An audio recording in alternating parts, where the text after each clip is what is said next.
सो नमस्कार, very very welcome back to Kalam CUET चैनल। CUET 2025, जी हाँ, CUET 2025 के बारे में आज हम डिटेल में डिस्कस करने वाले हैं। What is the eligibility criteria, what is the age limit in this exam, attempt limit कुछ है क्या।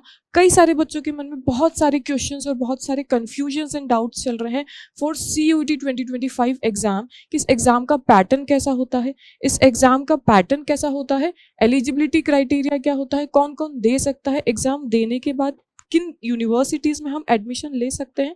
तो CUET 2025 is one of the most important examination if you are dreaming to get admission in your top notch university और top notch college of India. अगर आप अपनी dream university और college में एडमिशन लेना चाहते हैं then you have to clear the CUET 2025 UG examination. ठीक है, तो आज हम इस वीडियो में क्विकली इन सब चीज़ों पर डिस्कस करने वाले हैं। क्या एलिजिबिलिटी क्राइटेरिया है, सिलेबस क्या है, ओल्ड NCERT पढ़नी है या न्यू NCERT पढ़नी है, इसका एग्जामिनेशन कब होता है, फॉर्म फिलिंग कब होती है, इन सब बारे में हम आज डिस्कस करने वाले हैं। CUET का जो एग्जामिनेशन का जो क्रेज है वो एकदम से कैसे बढ़ गया, ठीक है, उसका रीजन और वो आप कैसे पता लगा सकते हैं कि 2022 में लगभग 9.6 लाख बच्चों ने CUET एग्जामिनेशन का फॉर्म भरा था, एग्जामिनेशन दिया था। ठीक है, उसके बाद 2023 में देखें तो ये आंकड़ा जस्ट डबल हो गया।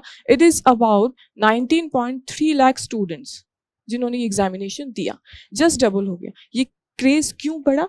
क्योंकि देखो आप लोग 12th में तो पढ़ ही रहे हैं, आप अगर उन सब्जेक्ट्स में और ज़्यादा पकड़ कर लेते हैं तो you are easily able to clear the CUET 2025 examination.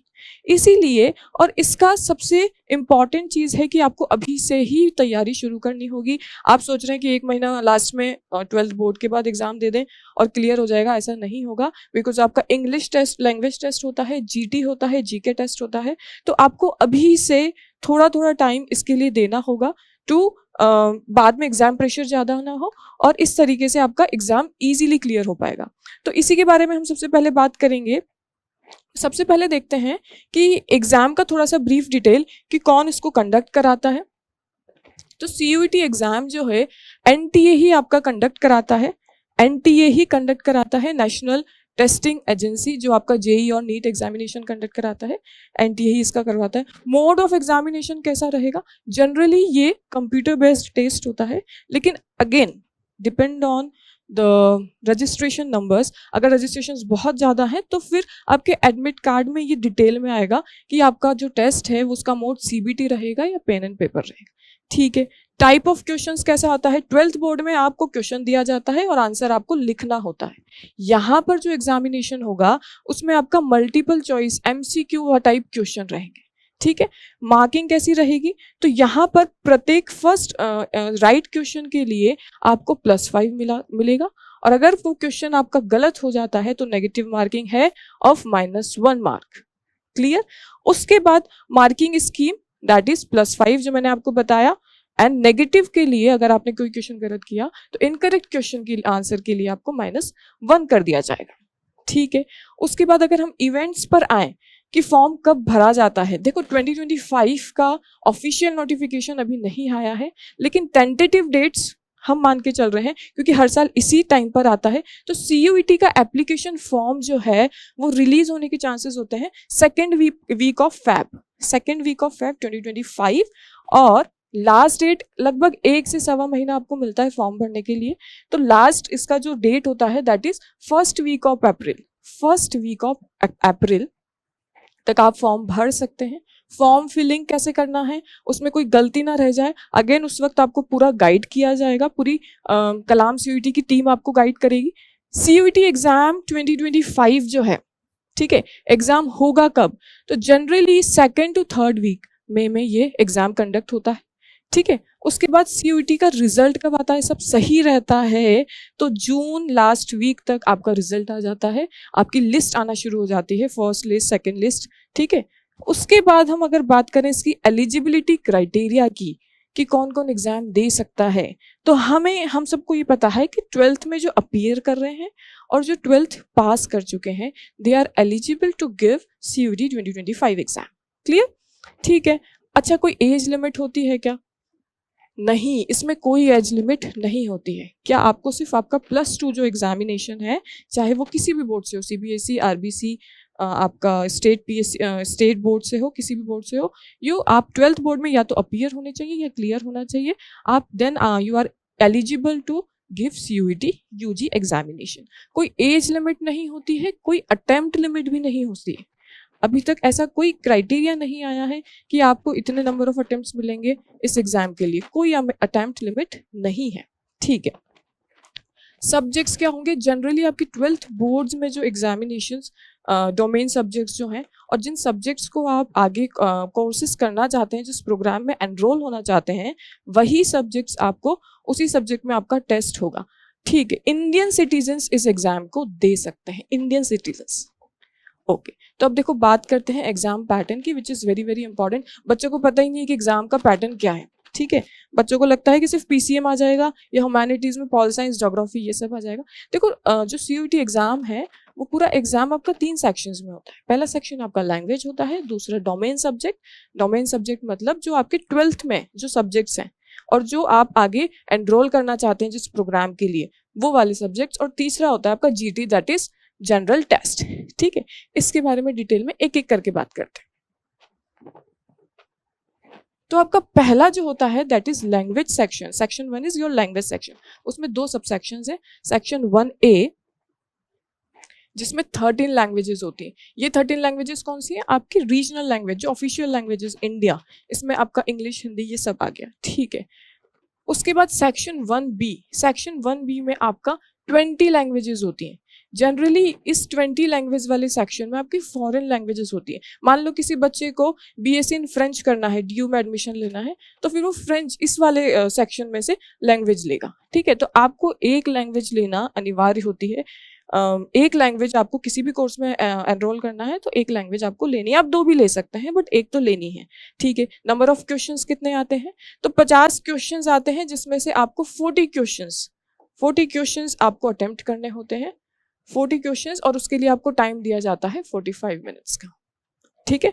Her question का, सही क्वेश्चन का आपको, सही आंसर का आपको +5 मिलता है। मतलब आपने 40 क्वेश्चन सही करे तो आपको 200 नंबर मिल जाएंगे।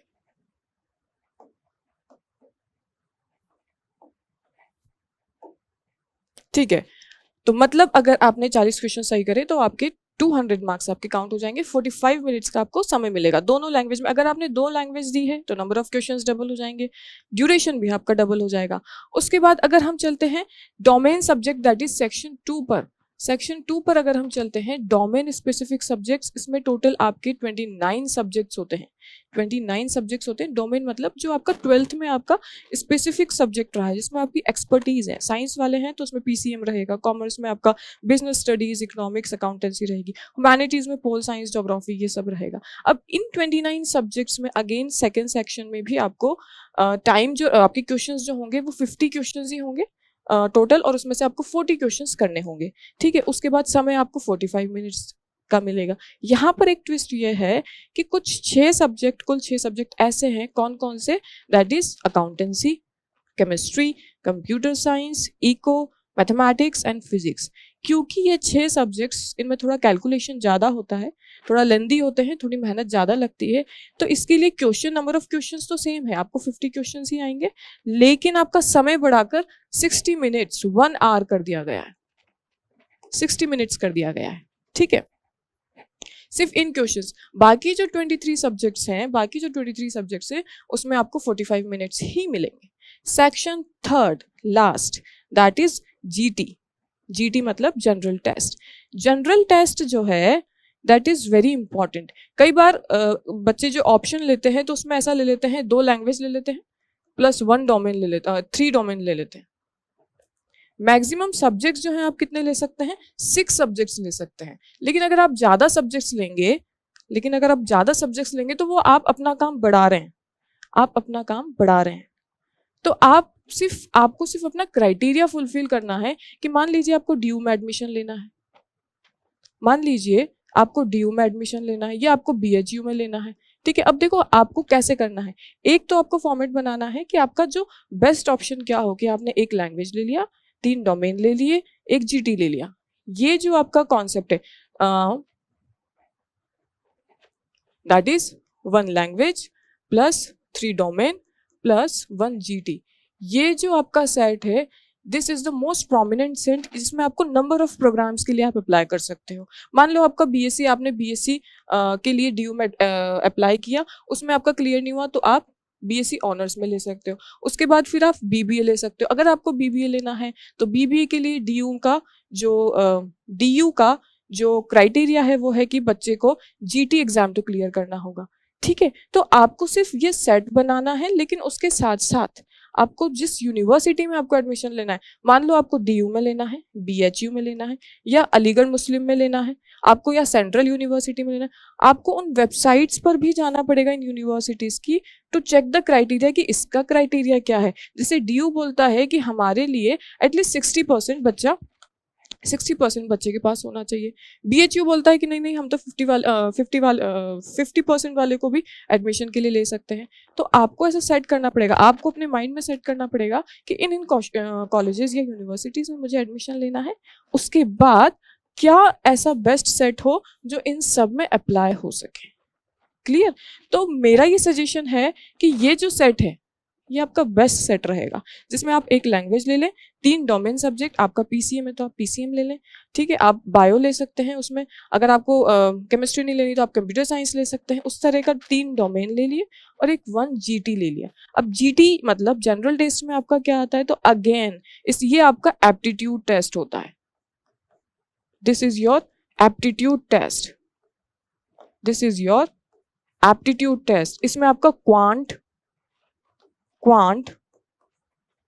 लॉजिकल रीजनिंग, ठीक है, reading comprehension, current affairs and general awareness, ये सब चीजें आती है। जीटी के लिए अगर आप सोच रहे हैं कि आपको सीयूटी एग्जाम देना ही है, जीटी एग्जाम आप जरूर दें, जीटी का टेस्ट आप जरूर करें, और इसके लिए आप अभी से ही 45 to 60 मिनट्स आप अभी से ही पढ़ने लगें, तब जाकर आपका जीटी आप एक फुल फ्लो में आएंगे। आप सोच लें कि 1 महीने में कवर नहीं होगा, क्योंकि GT is a dynamic test of your whole intelligence. ठीक है, तो ये मोटा मोटा आपका एग्जाम पैटर्न रहने वाला है।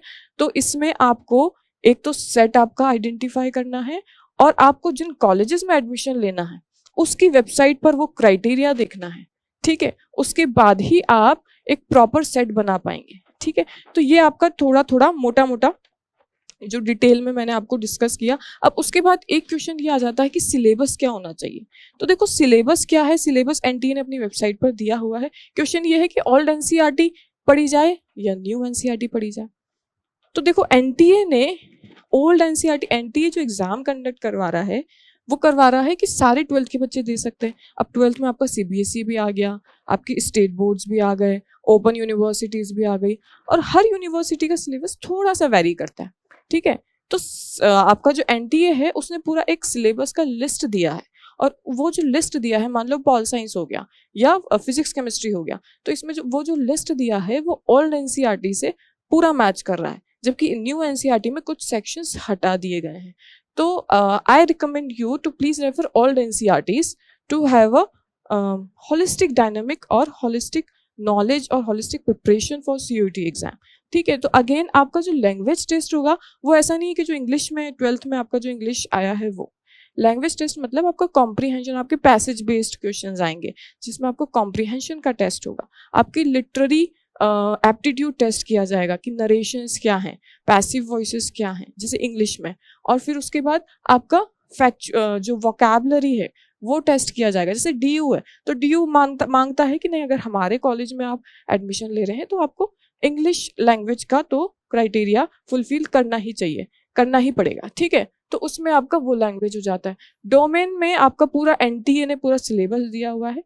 I recommend to please refer old NCERT for your syllabus for domain subjects, चाहे वो ह्यूमैनिटीज के हो, चाहे वो आपका साइंस के हो, और उसके बाद कॉमर्स के हो। ठीक है, जनरल टेस्ट के लिए जैसे मैंने आपको बताया कि general knowledge, current affairs, quant, ठीक है, रीजनिंग, ये सब चीजें आएंगी। लॉजिकल एंड एनालिटिकल रीजनिंग, इसके लिए आपको अभी से ही थोड़ा थोड़ा पढ़ना पड़ेगा। इसकी अभी से ही थोड़ा थोड़ा 40 to 45 मिनट्स आपको देने पड़ेंगे। तो इस तरह का कुछ सिलेबस रहने वाला है। आप ओल्ड एनसीईआरटी से पढ़ें। ठीक है, उसके बाद आपका ये वाला और जो डोमेन सब्जेक्ट्स हैं वो आपके 12th बोर्ड में भी आ रहे हैं। तो अगर आपने अभी 12th बोर्ड के लिए अच्छा पढ़ लिया तो डोमेन सब्जेक्ट्स में आपकी तैयारी लगभग पूरी हो जाएगी। तो आपको ध्यान सिर्फ लैंग्वेज और जीटी पे देना पड़ेगा, ठीक है। तो ये इस तरह की जो डिटेल थी आज हमने आपको एक क्विक वीडियो में दी। अगर और भी आपके कुछ डाउट्स हैं तो आप प्लीज कमेंट सेक्शन में हमें बताएं आपकी परेशानी। हम नए वीडियो के साथ definitely will solve your all the doubts and confusions. And again आप हमारे इसी पीडीएफ को टेलीग्राम चैनल पर देख सकते हैं, उसका लिंक डिस्क्रिप्शन बॉक्स में दे दिया गया है। So for more details please follow our Telegram channel. Thank you.